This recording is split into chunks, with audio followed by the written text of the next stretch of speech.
ఢిల్లీలో జంతర్ మంతర్ వద్ద జరుగుతున్న ఉద్యమం ఉద్రిక్తంగా మారుతోంది. నీట్ పేపర్ లీక్ అంటూ మొదలైన ఆందోళన పార్లమెంట్ వైపు కదులుతున్న సునామీలా మారింది.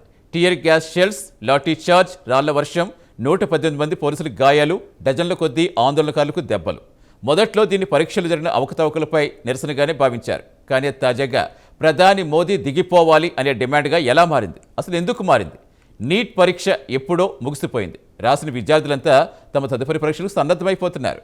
మరి జంతర్ మంతర్ వద్ద మంటలు ఎందుకు చల్లారటం లేదు? ఇది నిజంగా విద్యార్థుల న్యాయ పోరాటమా, లేక మరో రాజకీయ చదరంగాన్ని రక్తి కట్టించే ఎత్తుగడలా?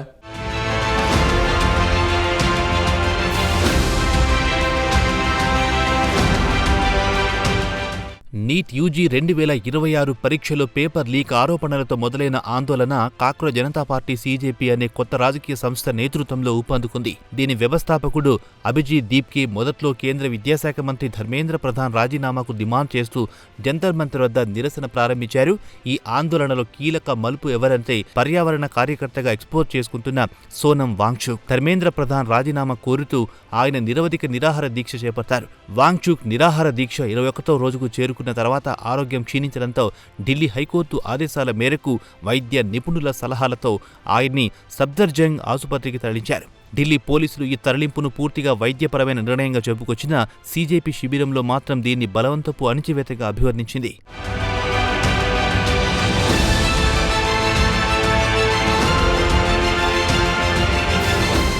వాంగ్చుక్ తరలింపు జరిగిన వెంటనే దీప్కి కీలక ప్రకటన చేశారు. ఇక నుంచి తాము నరేంద్ర మోదీ రాజీనామాకు డిమాండ్ చేస్తామని చెప్పడం గమనించాలి. ఇదే నిరసనల స్వభావాన్ని పూర్తిగా మార్చేసిన మలుపు. జస్ట్ ఎగ్జామ్లో అవకతవకలపై మొదలైన నిరసన నేరుగా ప్రధానమంత్రి పదవికి గురిపెట్టడంలోని మతలబేంటి?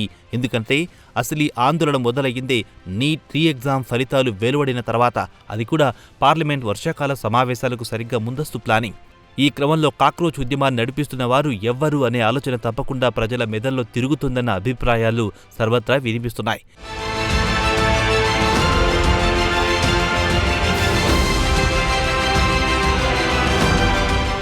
ఇప్పటిదాకా మేం విద్యాశాఖ మంత్రి ధర్మేంద్ర ప్రధాన్ను తొలగించాలని కోరాం. కానీ ఇప్పటి నుంచి నరేంద్ర మోదీ రాజీనామా చేయాలని డిమాండ్ చేస్తున్నాం అని దీప్కే స్వయంగా ప్రకటించారు. అదే సమయంలో నిరసన తీవ్రమవుతున్న తరుణంలో కేంద్ర హోంమంత్రి అమిత్ షాతో ధర్మేంద్ర ప్రధాన్ భేటీ అయ్యారు. ప్రభుత్వం అంతర్గతంగా ఈ అంశాన్ని ఎంత సీరియస్గా తీసుకుంటుందో ఈ పరిణామం సూచిస్తోంది. ఇక్కడే అసలు ప్రశ్న పుడుతోంది. ఓ మంత్రి రాజీనామాకు డిమాండ్ చేయడం నుంచి హోంమంత్రి మీదుగా నేరుగా ప్రధాని పదవి దాకా డిమాండ్లు ఎగబాకడం వెనక తర్కమేంటి? నీట్ సమస్యకు పరిష్కారమా, లేక అధికార మార్పిడి జరగాలనే రాజకీయమా?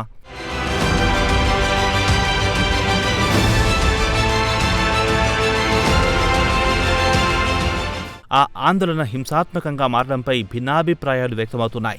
20వ తేదీన సంసద్ చలో పేరిట వేలాది మంది సీజేపీ మద్దతుదారులు, విద్యార్థులు జంతర్ మంతర్ నుంచి పార్లమెంట్ వైపు కదిలారు. అయితే ఈ పార్లమెంట్ సమావేశాలు జరుగుతున్న కారణంగా భద్రతా కారణాలతో ఢిల్లీ పోలీసులు ఈ మార్చ్కు అనుమతి నిరాకరించారు. భారీగా బలగాలను మోహరించారు. అనుమతి లేకున్నా ఆందోళనకారులు ముందుకు కదలడంతో పరిస్థితి చేదాటిపోయింది.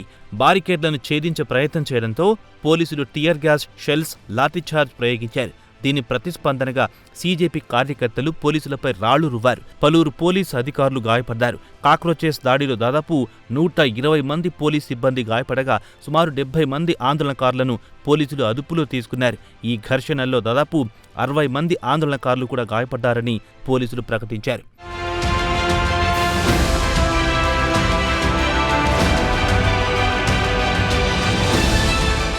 ఆందోళనకారుల చేతుల్లో పోలీస్ వాహనాలు ధ్వంసమయ్యాయి. పలువురు పోలీసులు తీవ్రంగా గాయాల పాలయ్యారు. అంతేకాదు ఆందోళనను కవర్ చేయడానికి వెళ్లిన మీడియాను కూడా కాక్రోచెస్ టార్గెట్ చేశాయి. అక్కడ జరుగుతున్న దాన్ని మీడియాలో రాకుండా చేసే ఉద్దేశమేనని పరిశీలకులు భావిస్తున్నారు. మరోవైపు ఢిల్లీ పోలీసులు కూడా ముందస్తు వ్యూహంతోనే వ్యవహరించారనే అభిప్రాయాలు వినిపిస్తున్నాయి. మొత్తం ఆందోళనకారుల కదలికలను క్షుణ్ణంగా రికార్డు చేసేలా పెద్ద మొత్తంలో సీసీటీవీలు పెట్టారని తెలుస్తోంది. దీంతో ఆందోళనలో పాల్గొన్న కాక్రోచ్ పార్టీ కార్యకర్తల ఐడెంటిఫికేషన్ పూర్తిగా జరిగే అవకాశాలున్నాయి. ఫేస్ రికగ్నిషన్ సిస్టమ్ ద్వారా అందరినీ గుర్తించి వారిపై కేసులు పెట్టేందుకు ఢిల్లీ పోలీసులు సిద్ధపడుతున్నారు.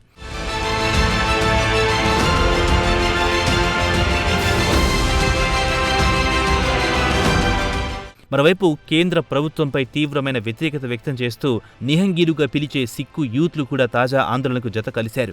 నిహంగీల చేతుల్లో తల్వార్లు తళుక్కుమంటున్నాయి. తమను అడ్డుకునేందుకు ప్రయత్నిస్తే ఎవరినైనా ఉపేక్షించేదే లేదని, పోలీసులైనా సరే చంపేస్తామని అంటున్నారు. మోడీ మీద కూడా పరుషమైన పదజాలంతో విరుచుకుపడడం గమనించాలి.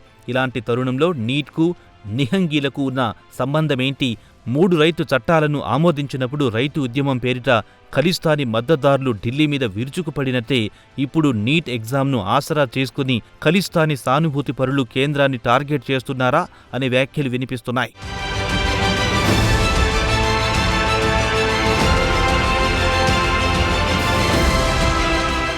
ఈ క్రమంలో ఆందోళనకారుల అసలు లక్ష్యం ఏంటనే ప్రశ్న వినిపిస్తోంది. నీట్ పరీక్ష ఇప్పటికే ముగిసింది, ఫలితాలు వెలువడ్డాయి. విద్యార్థులు కౌన్సిలింగ్ కోసం ప్రిపేర్ అవుతున్నారు. అయినా ఈ ఆందోళన ఎందుకు ఆగడం లేదు?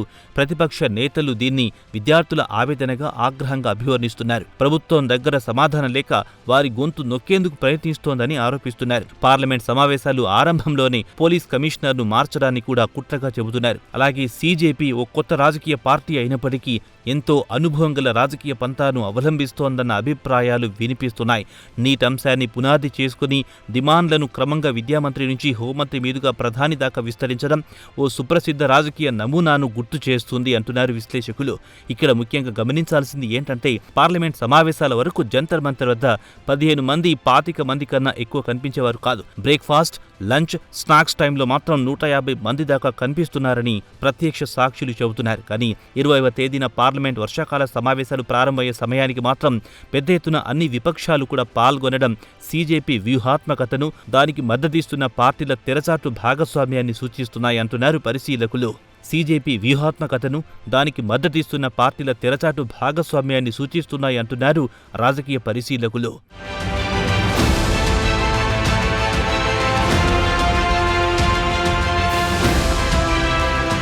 మరి ఈ ఆందోళన పార్లమెంట్ సమావేశాలు జరిగే అన్ని రోజుల్లో కొనసాగుతుందా, లేక ప్రభుత్వంతో జరిగే చర్చల్లో ఏవైనా నిర్ణయాలు తీసుకుంటారా అనే అనుమానాలు వ్యక్తమవుతున్నాయి. హింస అనంతరం ఢిల్లీ పోలీసులు ముమ్మర దర్యాప్తు ప్రారంభించారు. పార్లమెంట్ స్ట్రీట్ సహా పలు పోలీస్ స్టేషన్లలో 5 ఎఫ్ఐఆర్లు నమోదు చేశారు. Bharatiya Nyaya Sanhita, arms act, public property damage నిరోధక చట్టం కింద ఆ కేసులు నమోదయ్యాయి. 250కి పైగా వీడియోలను, మొబైల్ రికార్డులను, సీసీటీవీ ఫుటేజ్, డ్రోన్ దృశ్యాలు, పోలీస్ బాడీ కెమెరా ఫుటేజ్ను విశ్లేషించి నిందితులను గుర్తించే పనిలో పోలీసులున్నారు. హింస వెనక కుట్ర కోణంపై ప్రత్యేక ఎఫ్ఐఆర్ నమోదు చేయడం గమనించాలి. ఇప్పటికే ప్రణాళికబద్ధంగా అల్లర్లు జరిగాయనే ఆధారాలు లభించినట్లు పోలీస్ వర్గాలు చెబుతున్నాయి. నిందితులకు గతంలో నేర చరిత్ర ఉందా, వారు ముందుగా పథకం ప్రకారం జంతర్ మంతర్కు చేరుకున్నారా అనే కోణంలోనూ దర్యాప్తు సాగుతోంది. కీలక ప్రాంతాల్లో 3 అంచెల్లో బారికేడ్లు పెట్టారు, గస్తీ పెంచారు, అదనపు బలగాల మోహరింపుతో భద్రతను కట్టుదిట్టం చేశారు.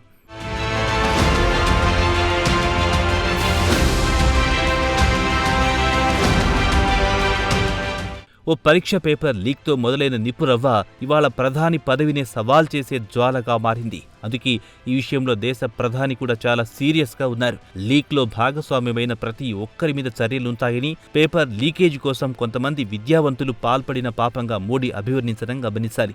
అంటే నేరానికి పాల్పడింది ఎవరు, ఆ నేర తీవ్రత ఏంటి, అలాగే జరిగిన నేరాన్ని ఎవరు ఏ రీతిన ఉపయోగించుకోవాలని చూస్తున్నారు, దీనికోసం హింసను ప్రేరేపించింది ఎవరు అనే వివిధ కోణాల్లో అటు కేంద్ర ప్రభుత్వం, ఇటు ఢిల్లీ పోలీసులు దృష్టి సారించారు. ఈ క్రమంలో ఎవరు దోషులుగా తేలుతారు, ఎలాంటి చర్యలు వారి మీద తీసుకుంటారు అనేది చూడాల్సి ఉంది.